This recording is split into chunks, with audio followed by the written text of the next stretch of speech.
চলমান কোটা সংস্কার আন্দোলনে বরিশাল বিশ্ববিদ্যালয়ের শিক্ষার্থীদের সঙ্গে পুলিশের চরম সংঘর্ষ চলছে।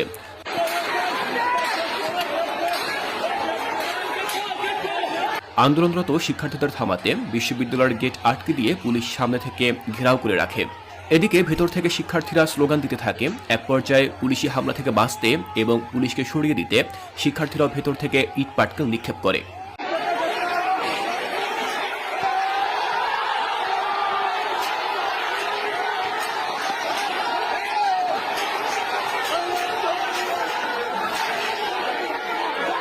সবশেষে গেট ভেঙে রাজপথে নেমে আসে বরিশাল বিশ্ববিদ্যালয়ের শিক্ষার্থীরা।